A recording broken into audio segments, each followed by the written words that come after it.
Sean O'Malley is one of those fighters who is making a truly slow rise to the top of the sport. Obviously, injuries and a USADA suspension have gotten in the way of him making a dent in the top 10, but ahead of UFC 276, it does look as though Sugar Sean will be on the verge of making a huge statement. He's an incredibly popular young fighter, but it won't come as a surprise to learn that not everyone is a massive fan of this 135-pound standout. This is why UFC fighters hate Sean O'Malley. No love. One of the more interesting feuds to emerge in the bantamweight division last year came when Cody Garbrandt and Sean O'Malley began to gain some buzz over the potential for a fight. Both men are in very different stages of the career. O'Malley is the hot prospect on the rise, doing his best to pass each test that the UFC set him up for. While Cody, well, that's an interesting story. As the owner of perhaps the most impressive win in the bantamweight history, his shutout of Dominic Cruz, the stage was set for this alpha male product to lead the division for years, but then he just kept losing in increasingly brutal fashion. For our money, the idea of a Garbrandt versus O'Malley fight is pretty interesting. And during a press conference they shared ahead of the UFC 269, the two could not stop jawing at each other. Eventually it got so heated that they basically decided to stage their own face-off there and then, forcing security to get between them. On that event, Garbrandt would go on to lose by way of first-round KO to Kai Kara-France, putting his future in some real doubt. But with a return to 135 pounds planned, who knows, maybe these two will eventually get their long-awaited showdown. Sure, he's a bit chinny these days, but don't make the mistake of underrating Cody's excellent striking and earth-shattering power. The commentary team. The idea of a beef between the former light heavyweight and heavyweight champion Daniel Cormier and the rising bantamweight contender Sean O'Malley is certainly an odd one. For one thing, they're separated by 100 pounds, and given that DC is retired, he seems like a strange target even for the reasons O'Malley did it. Look, a commentator's job is not easy, and though most people are fans of both Cormier and Joe Rogan's work, one of the major criticisms that is leveled towards them is their tendency to get carried away with the narratives. A fight might be heading a certain way, maybe an underdog is doing better than expected, and all of a sudden they can do no wrong in DC and Rogan's eyes, even if they begin to lose momentum. And for O'Malley, a recent comment saw him grab quite a few headlines, and he decided to openly criticize Daniel Cormier, saying that he feels like the commentator wants him to lose. DC, being the vocal presence that he is, decided to address this criticism head on, saying that he doesn't care in the slightest if O'Malley wins, loses, or draws. And then, as a real power play, he basically told Sugar Sean to come back to him with these comments when he has won multiple world titles, making it clear that even though O'Malley is popular, his legacy is still pretty unremarkable. Some real big brothering from the Hall of Famer, that's for sure. I don't care enough about Sean O'Malley to care if he wins or loses, because like you said, it doesn't really affect me. I like the kid. I think the kid's a fantastic little fighter. I think he's tough. But the reality is, I got 8 championship belts at home. I got 8 championship belts at home, Ryan Clark. Like, it's crazy when we mistake popularity for putting you on the level with someone else. The reality is, I don't care if Sean wins or if he loses. An old foe.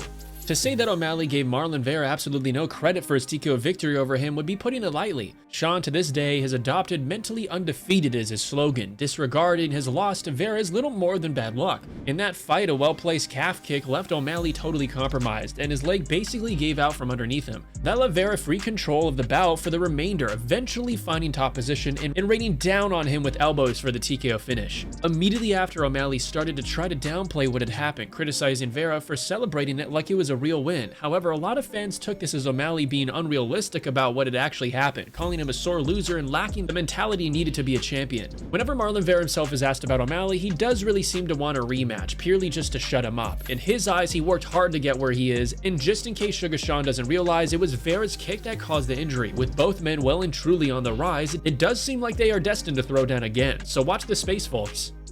I just want to be another person performing there. That's it for me. Well, again, I said it many times before, we are in the times that everything is cloud, everything is like what you say, who you hang out with. I don't give a shit what he's saying, but I knock him out. You can say whatever you want, you can make fun of it. At the end of the day, he's going to bed every night knowing I put him out, so. Did you know that out of every 3 men, 2 of them will experience some sort of hair loss by the time that they're 35? Even some familiar UFC stars like Kamaru Usman, Paulo Costa, and Joe Rogan have all experienced some pretty extreme hair loss situations of their own. With Keeps, you can get expert level care without having to ever get up and go to a doctor's office. All of their treatment plans are doctor recommended and delivered straight to your doorstep, and it'll only cost you half the price of what the pharmacies charge. If you're looking to prevent hair loss or stimulate your hair growth, Keeps has you covered. A Keeps physician will help you select the right products and treatments for your personal situation and goals. They have 24/7 care and support and give you access to experts in a list of fields that can help you make your hair goals come to life. Results usually show in 6 months, but some users experience results quicker than others.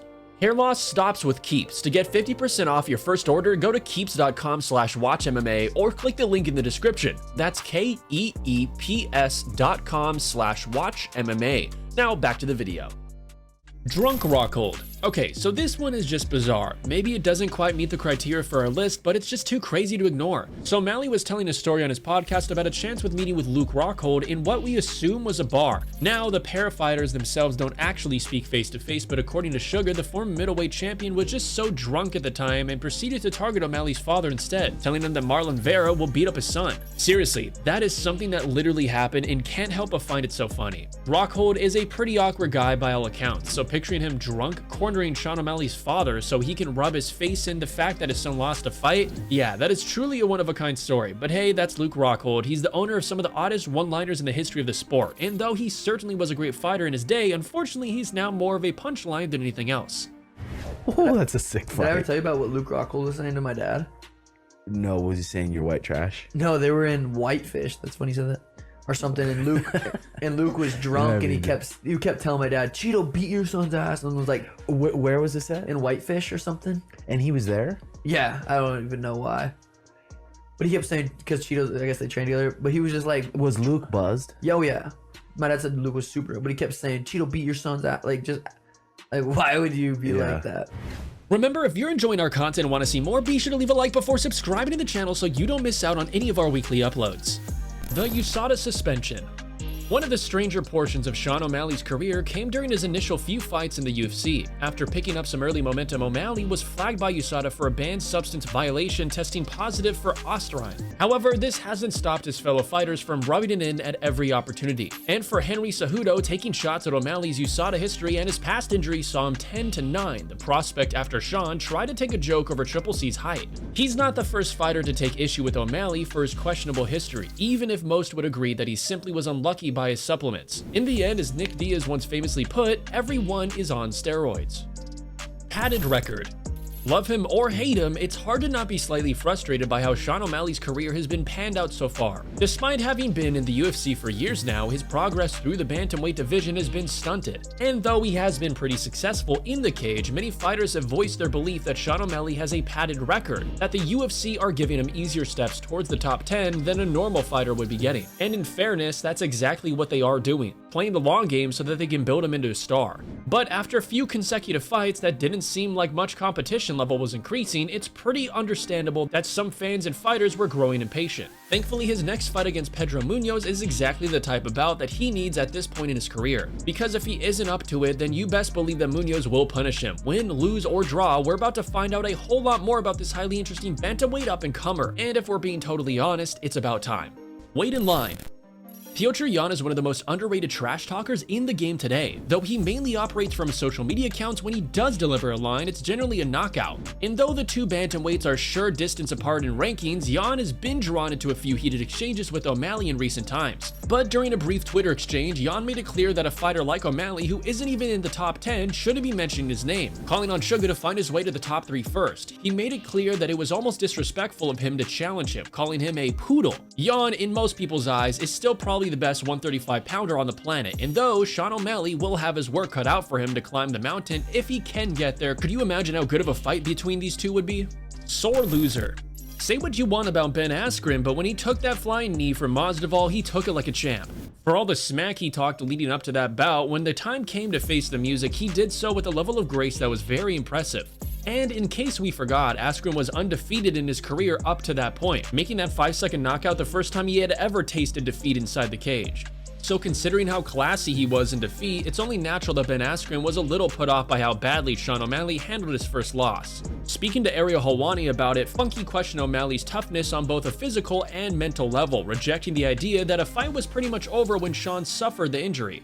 According to Askren, when you sign on the dotted line for the fist fight, you best believe that you're probably going to get hurt. And after seeing the stoppage that Marlon Vera scored against him, it seemed to him that Sean O'Malley was almost looking for a way out. Now, is that totally fair given the severity of the injury? Who knows? But it's safe to say that Ben Askren didn't take much confidence from this young prospect's attitude.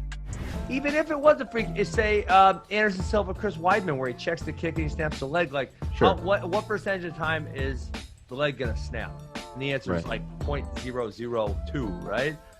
You still can't take that away from him. It's fighting, it happens, right? When we go in the cage, we know that there's infinite amount of possibilities that can happen, and we accept the result. So no, I think you gotta give Chito Vera credit for sure. O'Malley didn't really protest it whatsoever. Yeah. He wanted us to be out of there for whatever reason. His mind was. We know the reason. He was probably in a lot of pain. Helwani, it's a fist fight. Why is he? The guy Deal couldn't with stand. that. Deal with that. Oh Deal my with God. it. What do you think of Sean O'Malley's chances at cracking into the bantamweight title picture? And how do you think his UFC 276 matchup with Pedro Munoz will go down? Let us know in the comment section below. Again, if you enjoyed today's video and want to see more, be sure to leave a like before subscribing to the channel so you can stay up to date with all of our latest uploads. Thanks for watching.